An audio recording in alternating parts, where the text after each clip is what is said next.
Hey there, my name's Heather, and this is the first video in my series about the Pioneer broiler meat chicken.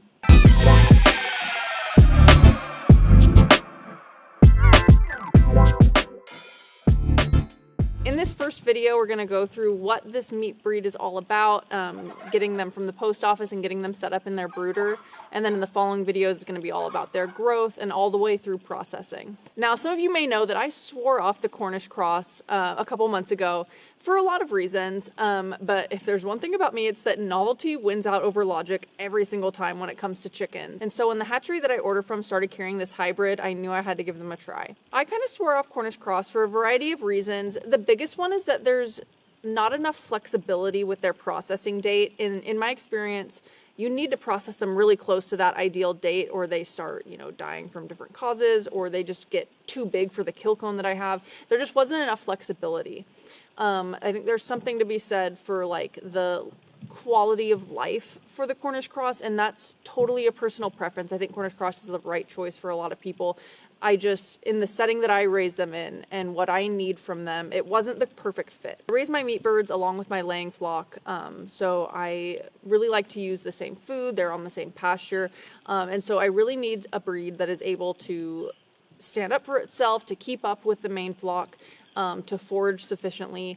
And this Pioneer hybrid is supposed to check all of those boxes. Pioneer hybrid is a cross between the Turkin or the naked neck, a Delaware, and a Cornish Cross. They say it's some like older version of a Cornish Cross from the 40s, so take that for what it's worth. The main selling point is that it's supposed to be super low maintenance, very active foragers, and a little bit slower growth. So we're looking at a processing date of around 9 to 10 weeks instead of 6 weeks. They're supposed to have a really strong immune system, really strong bones. Their organs are supposed to be developed a little bit slower, and so are able to to support them for longer. Overall, just supposed to be a sort of middle ground between the Rangers and the Cornish Cross. Additionally, that cross, or the Turkin being in there, means a lot of them have fewer feathers, and so that's supposed to help in plucking. Now, I did receive 21 birds, and 7 of them were fully feathered, so they didn't have that naked neck trait, but the hatchery makes sure to emphasize that they are still, genetically the same. It's just those ones do have the feathers. And so 9 to 10 weeks from now, it'll be interesting to see how the plucking differs between the ones that appear like naked necks and the ones that are fully feathered. Probably the biggest selling point for me is that the hatchery emphasizes is that they can live past their ideal processing date. And to me, that reads as they can be kept alive, indefinitely. They need to be processed by a certain date. Like Cornish Cross, I know that some people keep them alive for years, but that's the exception to the rule. That is not typical. And so I get that those stories are out there, but in my opinion, Cornish Cross should be processed at their processing date. Otherwise, the quality of life just declines too much, and it's not ethical, in my opinion, to keep them alive, just based on the ones that I've raised. Now, with these, supposedly, they could go live on, totally natural lives, like have a totally normal chicken life. And I love that. Now, you can't really, they say you're not supposed to perpetuate them because as a hybrid, they won't breed true, but the idea that they don't need to be dispatched and that you could, ethically keep them alive as long as you wanted to, I think that's really appealing. I use Christmas tree storage totes with holes drilled in them for my brooders. You can get these on sale after the holiday season for really affordable. And then I use wood stove pellets as the bedding. This is such an affordable option. It's totally safe for chicks. And these bags are like $5 to $6 a piece. And you only need like half a bag to fill one of these totes that I use. And these are about, I think, like 11 or 12 square feet. And so I'm going to end up using 3 of these for my chicks. But that's way cheaper than any commercial bedding that you're going to find, and it lasts longer than something like straw would. It's lower dust, it just stays cleaner. I cannot advocate enough for using wood stove pellets in your brooder. My other main thing is that I use rodent water bottles for my chicks. The water stays a lot cleaner. It holds more than a lot of the mason jar bottles, and the chicks learn to use it, instantly. You still need to introduce them to it as you would any water source, but it's always worked really well for me. Like I said, the water stays clean. They are able to get to it. It's just a really useful thing for me.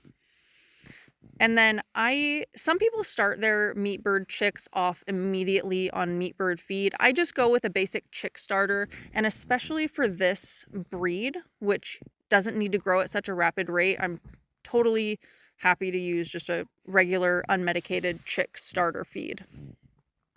Now I've set my brooder up a full 24 hours before I expect the chicks to arrive and get the lamp on and everything, because you want to make sure everything's really well preheated so that when the chicks arrive, they can instantly get warmed up, get fed, get watered, and be really comfortable. However, if you're using a heat lamp, be sure you use the guard, and ideally put it on a stand just to keep everything safe and, you know, minimizing any fire risk. Don't ask me how I know about that.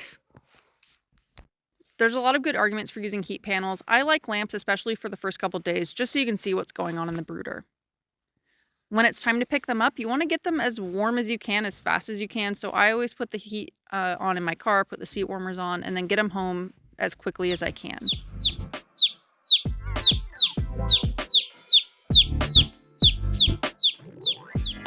Whenever you're introducing chicks to a brooder, you want to be sure and show them where their water source is, and that's especially important if you're using rodent water bottles.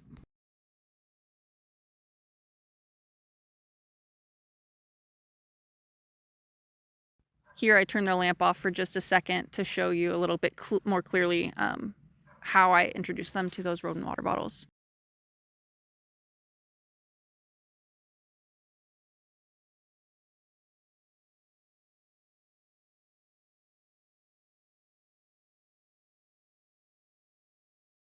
And because I have so many chicks in this brooder to start, I do have an additional water source so that they can get hydrated quickly.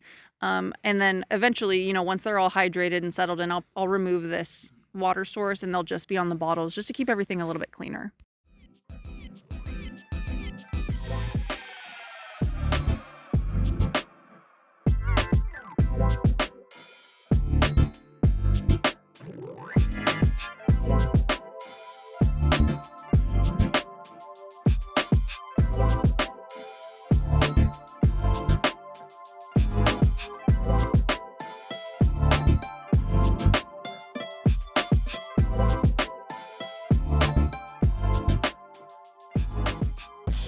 You might notice that I put all my chicks in that brooder together, and I'm going to keep them there for the first couple of days just because I want them to have, like, be able to huddle together if they need to and be able to keep an eye on them all together. But after about 3 days, I'm going to break them out into 3 brooders identical to the one that I just put them in so that they have enough room to kind of stretch around.